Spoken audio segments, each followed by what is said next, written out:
Everyone, Matt from Colosseum Books here. Welcome to the first, series for the channel. On my last video, I was talking about how I had a hard time deciding what I'm going to do for the next couple of months, because the next couple of months I'm just going to be reading one book, which is East of Eden.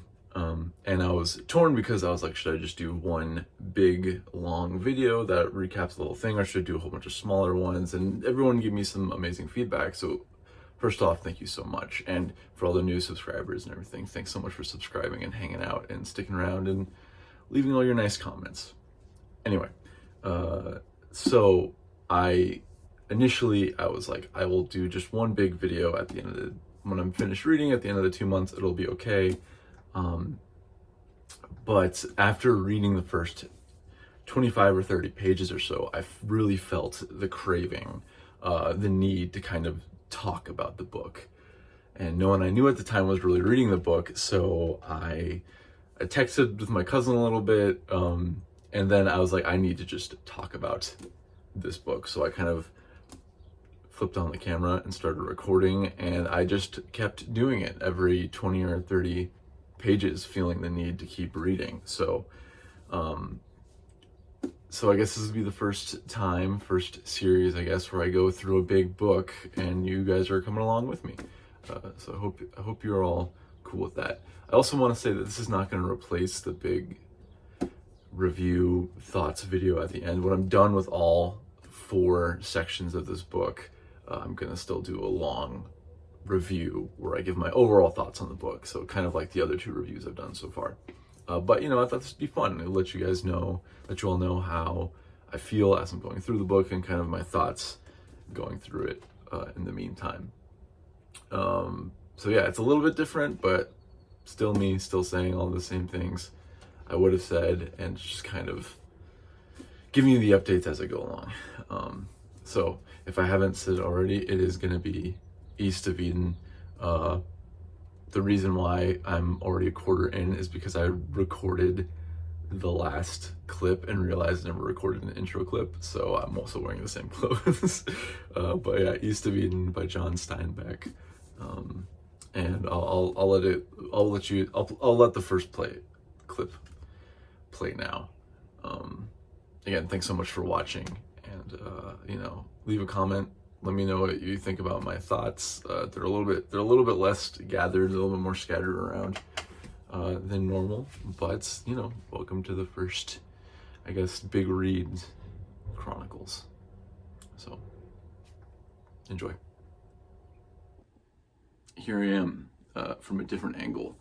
This is the kind of, I usually sit here when I record stuff, but this is kind of behind the scenes a little bit. You see some of my books here too, but this angle is kind of funny. It reminds me of like the how in like shitty reality TV shows they like have the couch in the back that they sit down and they tell the camera all the tea that's been happening, or like they get stuff off their chest. That's like kind of where I feel like I am right now. Anyway, I've read the first 30 something pages, first 3 or so chapters of East of Eden so far, and I mean, I gotta say, blowing me away, blowing me away so far. I didn't expect it to resonate with me as much as it is, and I think a lot of it has to do with his writing style. Steinbeck's writing style to me feels like there's like an old, maybe not old, but like a wise man, like a quippy, pithy, wise guy. Not wise guy in the sense of sarcastically or like in the mafia wise guy, but like a wise man is sitting there patiently telling me a story about this family that he knew, or part of maybe just a family he knows of, or in the history of the town or whatever.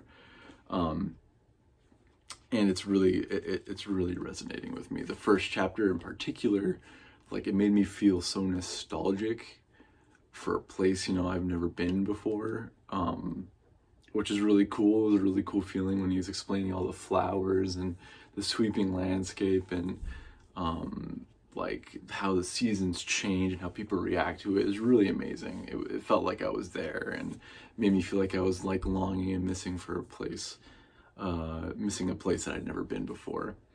But you know, I'm shocked with the amount of depth he can give a character in 3 chapters.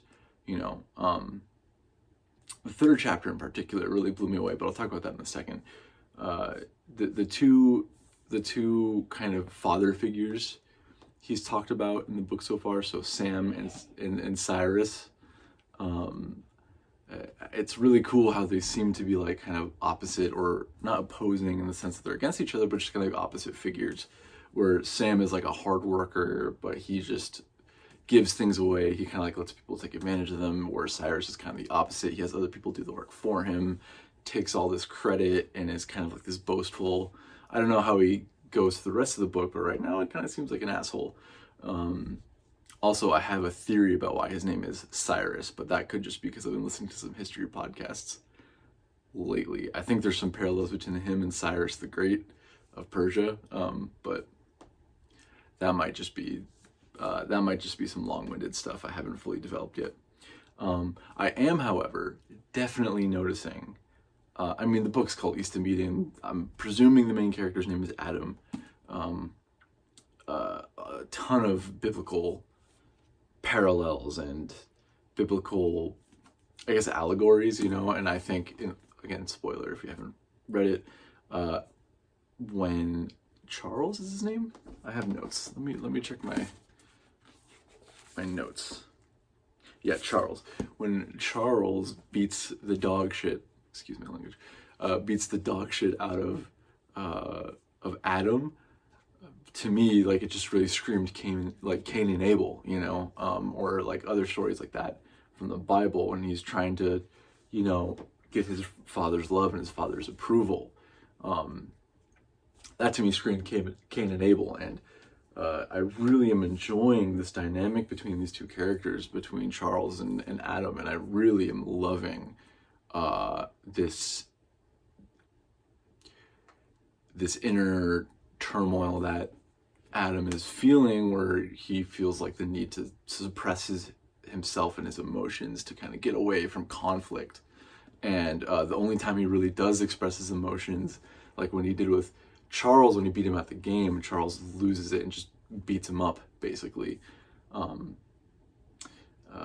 But yeah, all this stuff is great, but I think really like I said in the beginning, what's really resonating with me the most is his writing style. It's just so personable. It's like my friend told me to try to read this whole thing, like imagining Matthew McConaughey is speaking it to you, which I haven't been doing, but I get what he's saying. It's very, it's very personable, and it's like a guy who's very good at telling stories is telling me a really great story. So I'm only 3 chapters in, so this could all change, but right now, hugely enjoying it, loving it so far. So I'll keep you updated. I'll probably check back in another 30, 40 pages or something, so I'll see you then. Also, check out my books while we're here, by the way. My girlfriend got me the Alan Lee Lord of the Rings. I'm not gonna pull it out, actually. Maybe I'll do that for another video, but they're here. Alan Lee illustrated Lord of the Rings. I love them. What else we got here I can show you? These are some of the books I talked about in my picked up for my book haul video. Infinite Jest. This is the next big boy I'm going for. My favorite 2 neuroscience textbooks. I have the Odyssey. Look at this cool Odyssey I got. Look at this cool thing with the deckled edges. Are they deckled? Yeah, they're deckled edges. I want to read this before I read Ulysses, because, you know, just to get a refresher on the Odyssey. Okay, I have talked it too much. I'll see you in the next clip. Okay, bye. Yeah, again, so it's the end of the first week of East of Eden. My dad and I, our goal is to read about 75 pages a week, so 150 pages every other week, because we meet to talk about it every other week, or that's the plan. We haven't done it yet. And I just finished the first 75-ish pages of the book. And it is so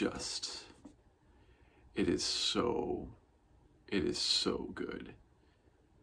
It is just so good. It really, I like, at the risk of sounding dramatic, I just want to read this book forever. Like, I've been looking forward to reading it every day. I've been reading it really, really slowly, kind of letting the pages soak in and thinking about everything I'm reading. And it is just so good. So much better than I was expecting. Not that I wasn't expecting it to be good in the first place, but you know, it's just amazing. I've just gotten to the part where Adam finally comes back home and meets with his brother for the first time in 13 years, I think. And I'm just shocked with how precisely this book is written, and how each sentence and each page feels intentional. Intentional, but like natural and effortless. And the dynamics between these characters are just, they're unbelievable. You know, again, I'm only 80 pages in and I've just finished reading it, so I'm a little bit hyped on it, so maybe a little bit of hyperbole, but like it really is, it is really incredible. I read a little bit, there's also a little bit about Sam and his family, going through like the differences in, you know, his sons and daughters and how they're all different, and that's very interesting, you know. But this last couple of chapters are really dedicated to Adam and Charles, and really mostly Adam, and how he's kind of not forced, but signed up by his father to go to the army, even though he doesn't want it, ends up kind of being like institutionalized by the army. So once he leaves, he doesn't really have any other place to go. He goes and he meets his father, who's such a charlatan. He's such a liar, piece of shit, really. And he has kind of made a whole career for himself as a liar. And convinced everyone he's very important, when he's just he's just kind of like a scumbag. And his dad is like, you want to come work for me? You don't belong in the army. When his dad is the one in the first place who put him in the army, really out of his own sort of vanity, and maybe out of his own sort of like guilt for lying about how much influence he had in the army in the first place. And Adam, he's just like, I have nowhere else to go. So I don't want to work with you. I just want to go back to the army with my same regiment. And his dad is like, so you would defy me? You know, which is just crazy, right? It's like his dad is the reason he's in the army in the first place. Like, his dad was like, you have to go in the army. It's the only way you'll ever be a man. And Adam does it, you know, and he comes out and he wants to go back. And his dad's like, so you would defy me? It's just, it's brutal, you know? And really what you learn through this part of the book is that his father doesn't really, in my opinion, you know, I could be wrong, doesn't really love him or Charles. He only really loves himself. And, you know, and that withdrawal of love, really, how it really affects him and his brother, Adam and his brother, you know, where Adam kind of rejects the love that, or like the love that his father gives. And at the end of the chapter, he's like telling Charles, like, I don't believe he loved me at all, actually. Like, he did all these things to me. He sent me out to slaughter, basically like a sacrifice. So I don't believe he loved me, and I didn't love him back. Where Charles didn't really get any sort of interaction or any warmth at all. And he desperately loved his father. And that's why he's so upset at the idea that maybe he was a liar, when they find out that his dad was lying about the whole thing. And there are two different reactions to it. It was really interesting to me, you know.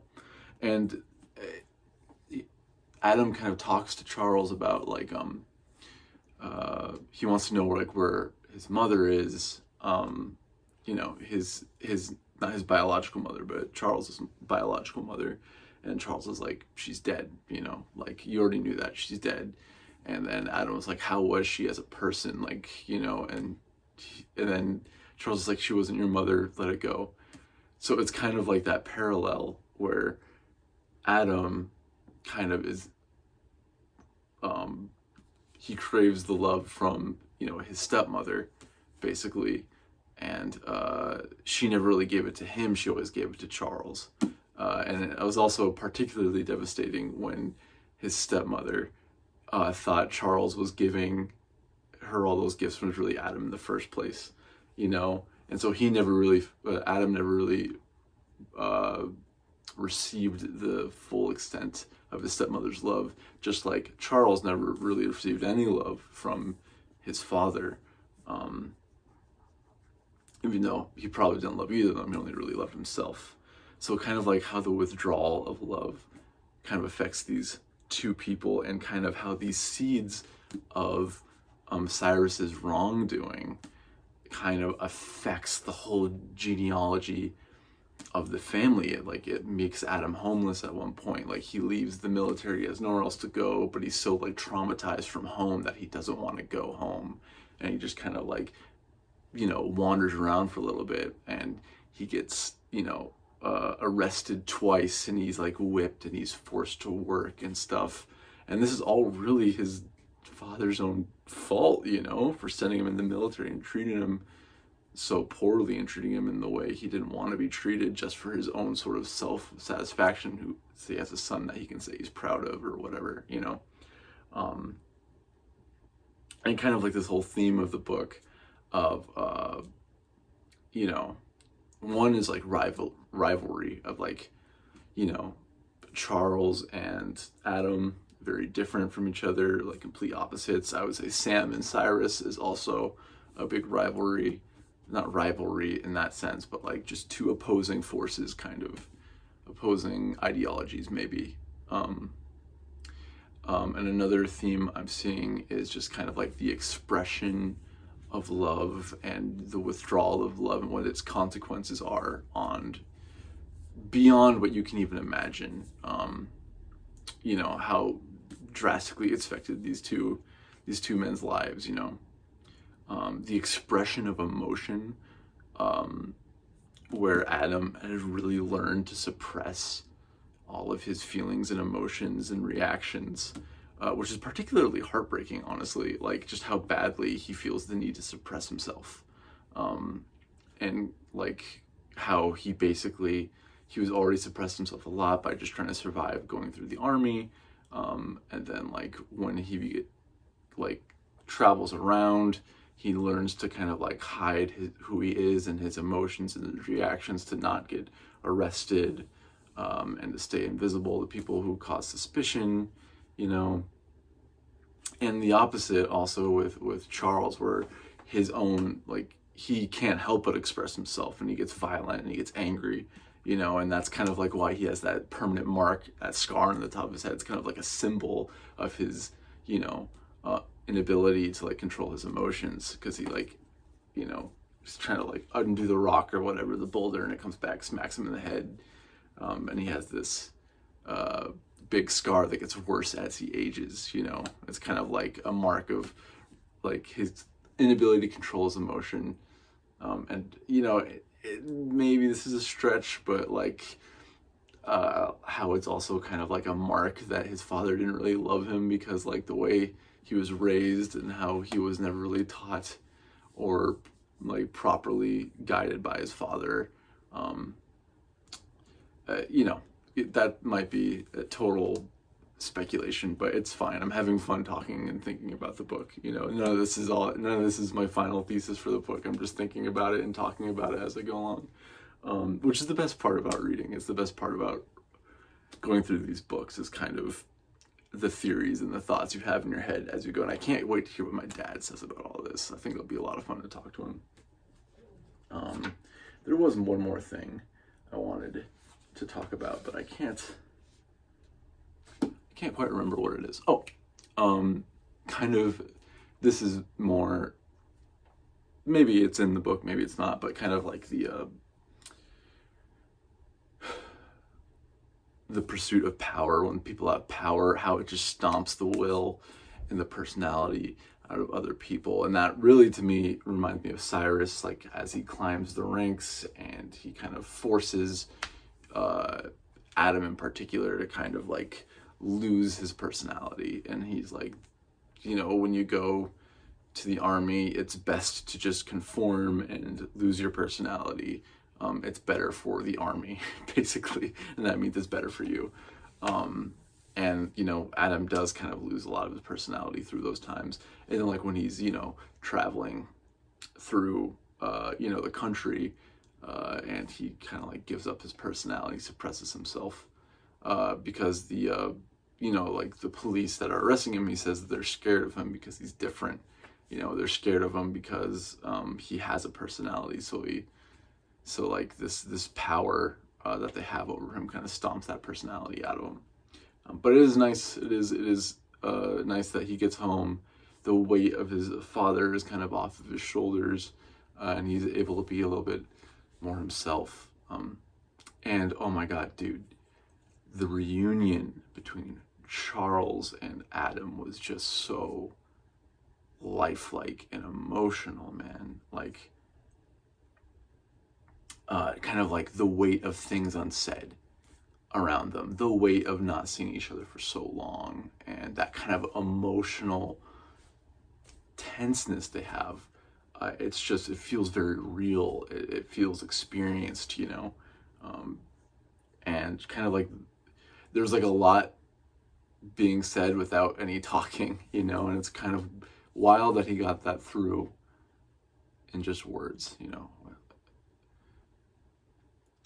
Yeah, so I mean, suffice to say, I'm just loving this thing so far. I'm gonna probably reread that last chapter. I really loved it, and that just the reunion between Charles and Adam was just like heartbreaking in a sense, you know.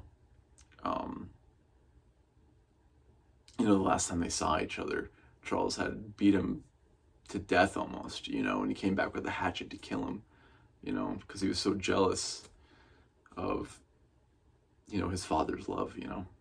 And then their reunion, and just kind of like how they let all that kind of melt away, but there's still that like unease and distrust around each other, but they know they've, you know, come a long way. They know that they still love each other. It's just amazing. I'm loving it so far.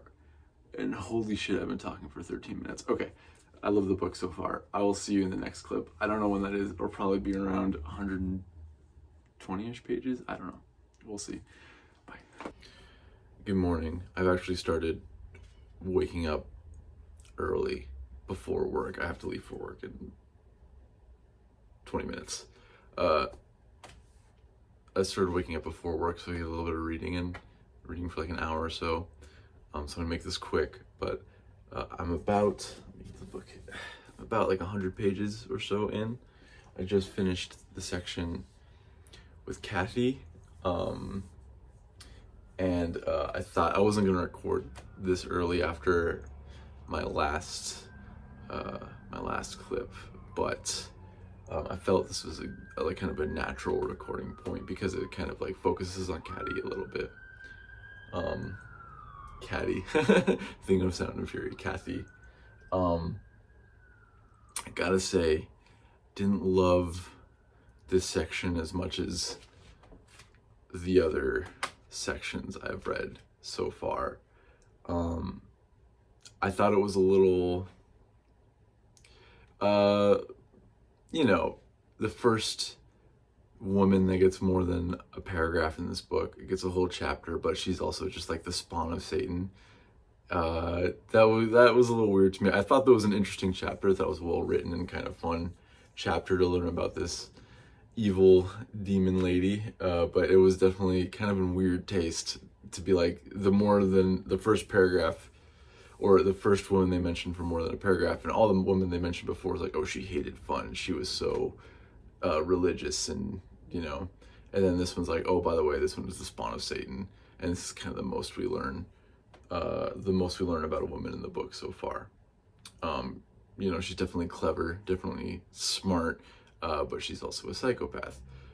So kind of a weird choice, I think. Still enjoying the book quite a bit. But then the next chapter, at first I was like, come on, man, with the first part, but I understand kind of the point of it, where she kind of like, with the horror master, Mr. Edwards, wow, she kind of like pimps him out a little bit, and she totally flips the power dynamic that he usually has over, the woman he employs, and he kind of flips that. She kind of flips that full power dynamic and makes him like this useless, like, creature that she has like wrapped around her finger.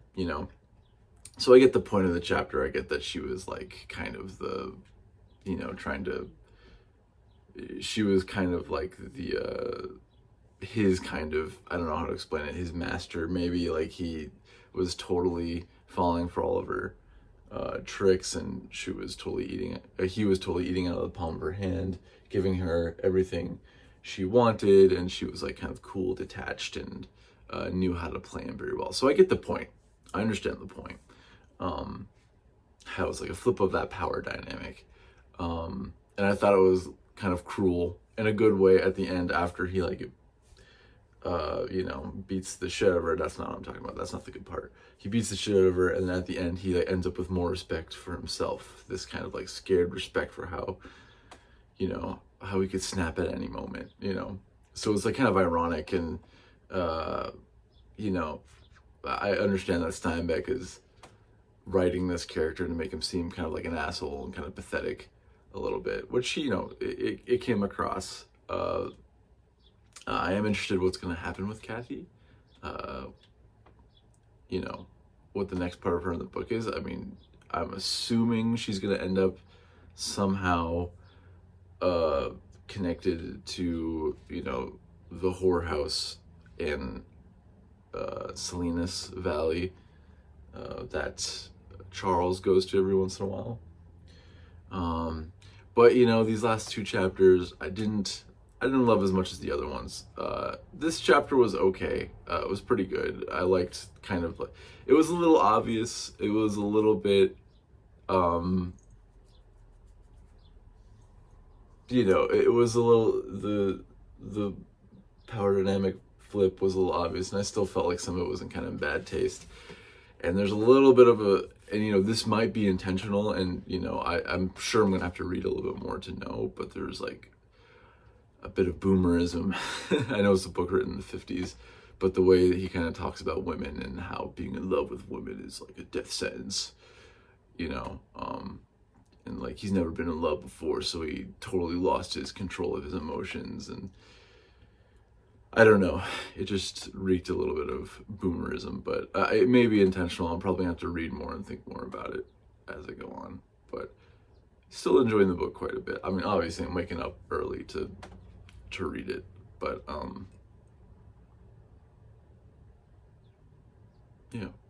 before I forget, one thing that I actually enjoyed about this chapter was kind of how Steinbeck makes you feel that that Mr. Edwards is kind of a nasty person. The fact that he's dehumanizing these women, and he's so far emotionally attached from them, or thinks of them really as people.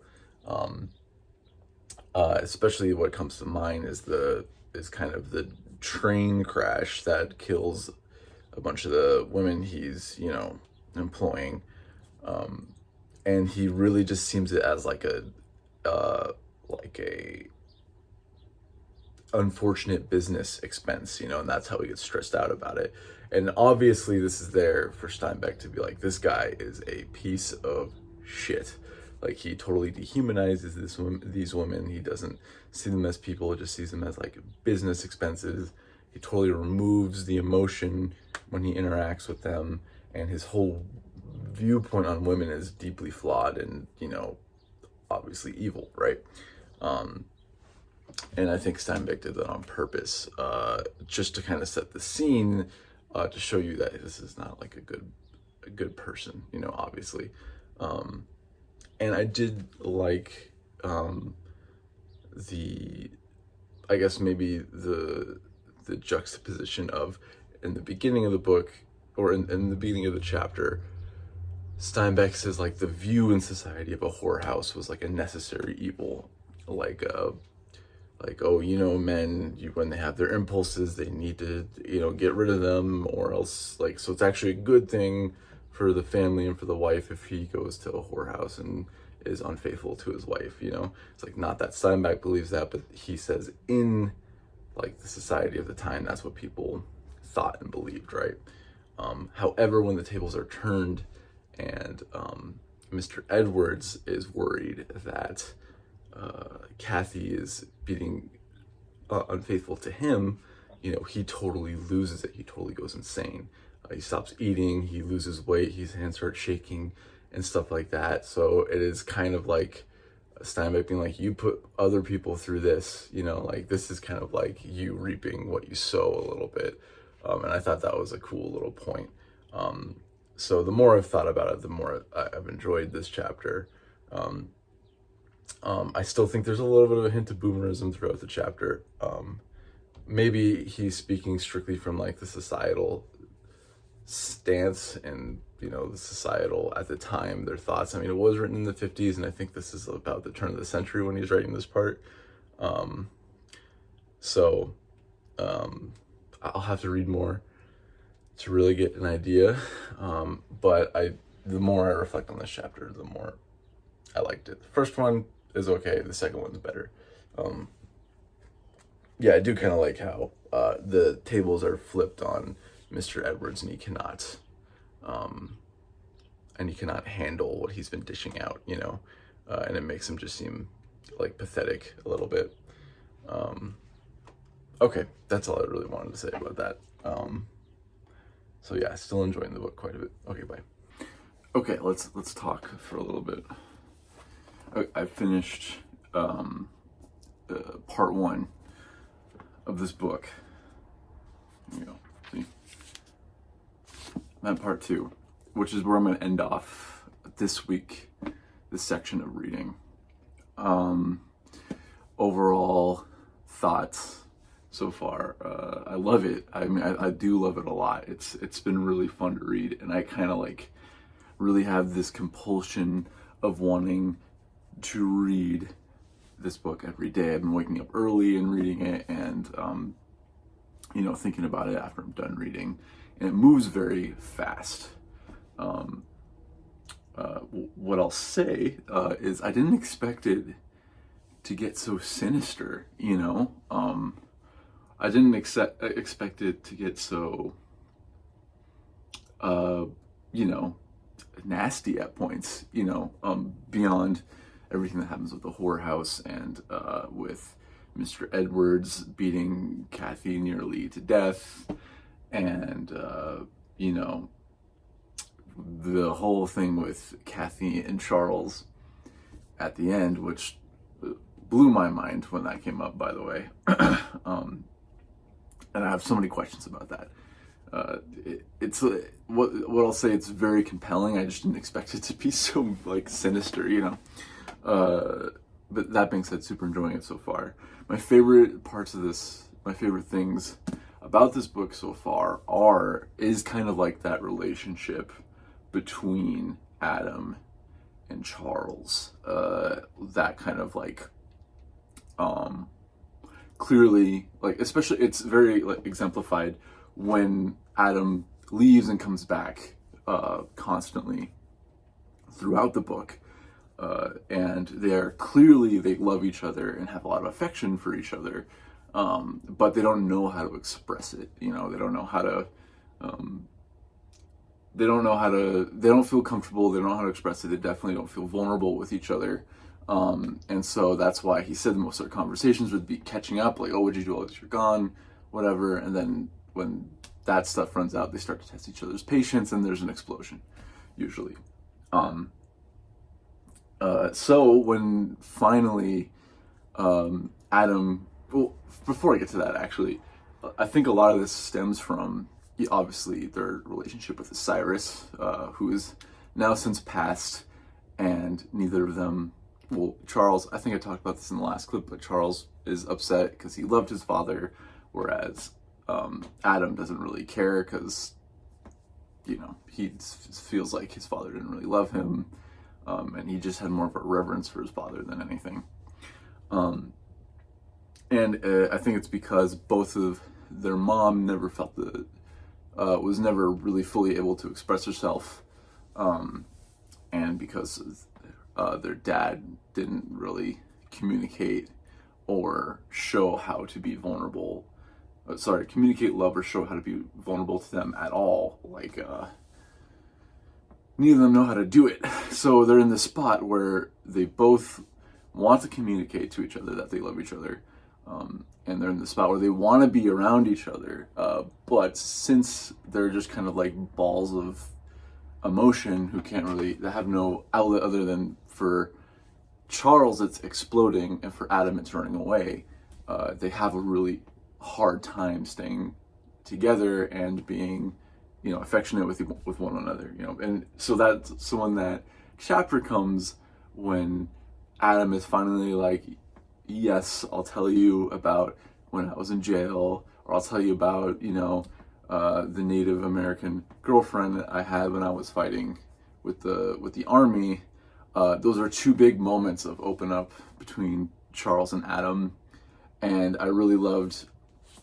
Let me open it up. I really loved the end of that chapter when where Adam says to him, or Charles says first, like, tell me about the road again. The road gang, Adam, and Adam says, sure I will, Charles, sure I will. And that was like a big moment of their kind of connection, you know, and I thought that was great. To me, it was very like heartwarming and kind of like a sinister couple of chapters.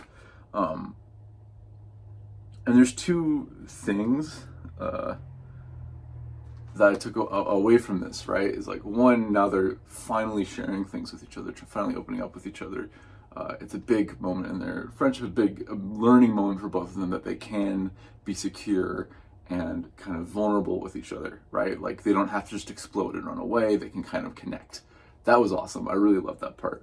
And another part, I think, is these are both things that Adam does. So having the Native American girlfriend and being in jail, these are both things that Cyrus would have flipped his shit over, right? Like, he would not be okay with it, one, because he's a racist, and he's also whatever, like,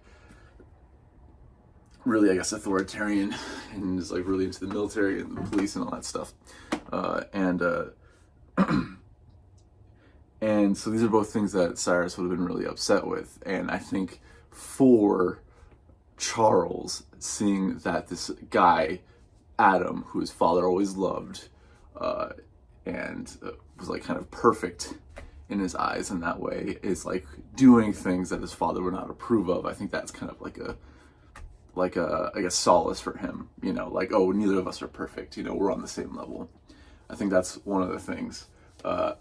And another thing I've been thinking about is Charles and like his identity with the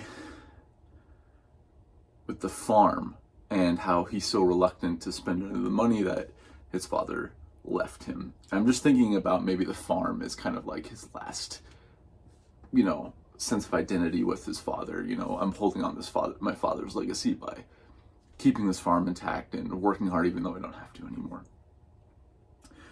Okay, so let's talk about Cathy. You know, I mean, last clip I was telling you how I didn't super love the first section with Cathy, but it's grown on me as time has gone, and I kind of wish I gave myself another day or two to think about it before I kind of recorded that clip, but it's fine now. And I am kind of shocked with how the story is progressing with Cathy in it, and Cathy and Adam getting married. I'm like, no, and I'm very shocked at Adam and how emotionally he's responding with Cathy, and how badly he needs to take care of her. So I'm wondering if I haven't thought about it enough yet, or if that's going to be revealed later. And when Cathy goes to bed with Charles, that was very. I have two thoughts. One, because she says she feels some sort of like kinship with him. I wonder if she's like genuinely attracted to him. Or two, this is probably just her way of maintaining the most control over the relationship, because she was saying she never wants to lose control ever again. I think it is hilarious that Charles was able to immediately sniff out Cathy, like, no, she is evil, she's not good, and it's because she reminds him of him, which I thought was hilarious, and I'm sure that's going to be a great dynamic going on. But I am wondering about her motives going to bed with Charles. That's very interesting. I can't wait to read more about that. And I think she has become a little bit more of a layered character rather than this just evil witch who is just meant to be a demon. She still is that, but like this whole development of her being like genuinely scared for her life, and like seeking solace by marrying Adam is very interesting to me. But there's a lot to go through with this book. I'm like a fourth of the way done with the book. It's a lot. I'm really enjoying it so far, and there's still a lot of left. So yeah, if I can think of anything else, I'll record it more. By the way, so this is this is the first time I'm recording one of these in the daytime. Usually I finish up my reading around night. I start in the morning, do my whole work day, go to the gym, and then at the end of the day I'll do a little bit more reading, and then maybe I'll record something. So this is the first time you're seeing the bookshelf in the light. I have not a bunch more books. I have more books that I'm going to fill up here, and then I don't know what to do because this is built into the wall. I don't know if you can tell. So yeah, that'll be fun to work on. I have a couple new books I want to show you guys too. I just got these two. Maybe I shouldn't take my here there. Okay. I just got Breakfast of Champions. This is one of my best friend's favorite books. And I've been kind of wanting to read a little bit more postmodernism. So, and I know Breakfast of Champions is like kind of beginner postmodernism, so I thought it was a good place. By the way, I've been watching a lot of The Book Chemist on YouTube. He makes amazing videos, and all of his videos are great, and I would super recommend him. And I was watching his beginner, like, introduction to postmodernism, and he was like, Slaughterhouse-Five, Breakfast of Champions. I've read Slaughterhouse-Five, I loved it, so I'm reading this one next. Not as in the next book I read, but the next Vonnegut I read. He also mentioned a couple other books that I've read on that list, so I was like, oh, I guess I'm not a total beginner. And I also picked up To the Lighthouse, which I'm very excited about. This is one of those books I've just been meaning to read. I've just never gotten around to doing it. And I think this edition is very pretty. It's also a lot shorter than I was expecting. It's very nice. I like this edition quite a bit. So yeah, those are the two next books. The last thing I'm going to show you before I go, move over. Listen, check it out. I got the whole, I don't want you to see my whole messy room, the whole Middle Earth and Beleriand map. I love this thing. My girlfriend got this to me, I think like 2 Christmases ago or something. I gotta find a place. I don't have much room in here to hang things up, so I gotta find a place to do that. But anyway, okay. I'll see you in the next one, which is either gonna be something wicked review or my thoughts, or the next piece of this big book chronicle series things. I don't know what I'm gonna call it yet, so I'm gonna have to figure that out before I upload. Okay. Thanks for watching. Have a good weekend, guys and girls and everyone else. I'll talk to you soon.